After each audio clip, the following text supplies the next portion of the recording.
नाज़रीन, सखर में भी कुर्बानी के जानवरनि जी मालपिड़ी लगी वही है, जिते मुख़्तलिफ़ इलाइक़नि मां ढोर विकिरे लाइ आंदा विया आहिनि। तफ़सील ॾिसूं था फरीद सुमरो जी हिन रिपोर्ट में।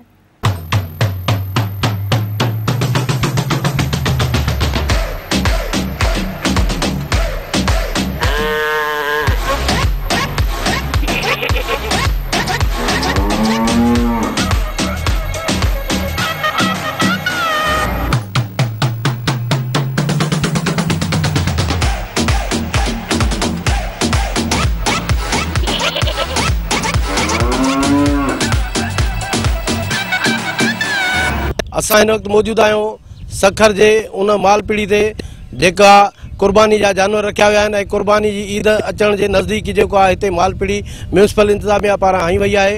हिते आयल जेके माण्हू आहिनि जेके जानवर वठी आया आहिनि उन्हनि खां बि पुछूं था, उन्हनि जे मालिकनि खां त उन्हनि जानवरनि जी कीअं पालना कई आहे ऐं इहा बि पुछूं था त म्यूनिसिपल इंतज़ामिया पारां हिन मालपीड़ी में केतिरियूं तव्हांखे सहूलियतूं ॾिनियूं वयूं आहिनि।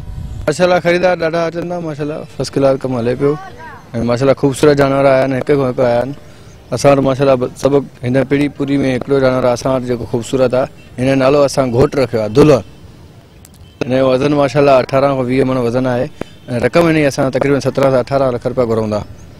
सहूलियत माशाल्लाह असांखे सही मिली आहे, फर्स्ट क्लास मिली आहे इंतज़ामिया जी तरफ़ों ऐं जानवरनि जो हिसाब असां मुनासिब दाम वठी रहिया आहियूं। माशाल्लाह असांखे जेको आहे असां वटि हिते ग्राहक था अचनि था ॾिसण लाइ, रेट सही नथा ॾियनि, ॾिसी मोटी वञनि था। असांजी जोड़ी बीठी आहे साम्हूं काले कलर ब्लैक कलर में, असां उन्हनि जो दाम घुरी रहिया आहियूं 5 लाख। हूँ त 7-8 लाख जो दाम आहे, मगर असां जो ख़र्च जे हिसाब सां पंहिंजे बचन वांगुरु इन्हनि खे पालियो आहे। कोई इतनी ज़्यादा हाई नहीं है, बहुत अच्छे मुनासिब मांग रहे हैं। अभी जानवर खुला नहीं है, खुलेगा तो और रेटों का पता पड़ेगा। अभी तो हम सब आ रहे हैं, देख रहे हैं। बाकी जानवर भी बहुत शानदार आया है और रेट भी बहुत मुनासिब मांग रहे हैं। 5 साल को इलाही फ़र्क़ु आहे, और घुरनि था हितां की सौदो थिए ई नथो। हाणे कोशिशि कंदा आहियूं की वारो खाई वञे। सहूलियत तो भली आहिनि, लेकिन ॻाल्हि इहा आहे की थोरो सो मतलब पार्किंग वग़ैरह जा मसला मसाइल आहिनि। 5 साल को बेहतर ना आहे मामलो, 5 साल बेहतर हुयो। इन करे था वधीक घुरूं पैसा, असां महिनत वॾी कई आहे, हिननि खे खीर था पीआरियूं, मखण था खारायूं, छा सम्झो साईं। बादामियूं लॻी पियूं आहिनि, 1400 रुपया किलो लॻी पई आहे बादाम।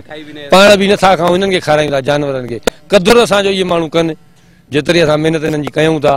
अल्हम्दुलिल्लाह असांजी कराची खां हैदराबाद खां तमामु बहितरीन इंतज़ामात आहिनि। असां तव्हां ॾिठो हूंदो अंदरि असां वटि सैनिटाइज़र गेट, हैंड वॉश ऐं अवाम जे लाइ SOPs ते मुकमल अमल दरामद जी मुकमल कोशिशि आहे असांजी। इंशाअल्लाह असांखे इहा उमेदु आहे की अगरि ॾिठो वञे त कराची, हैदराबाद ऐं ॿियूं जेकियूं बि मंडियूं आहिनि उन्हनि सभिनीनि खां असांजा इंतज़ामात तमामु बहितरीन आहिनि।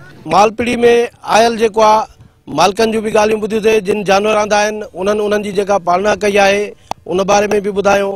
ख़रीदारनि जी बि ॿुधायूं त ख़रीदारनि जी जेको आहे हिन वक़्तु रश घटि आहे, इन जे करे जेको आहे हीअ जानवर समेत बीठा आहिनि। कैमरामैन इशफाक हुसैन सां गॾु फरीद सुमरो, मेहरान TV, सखर।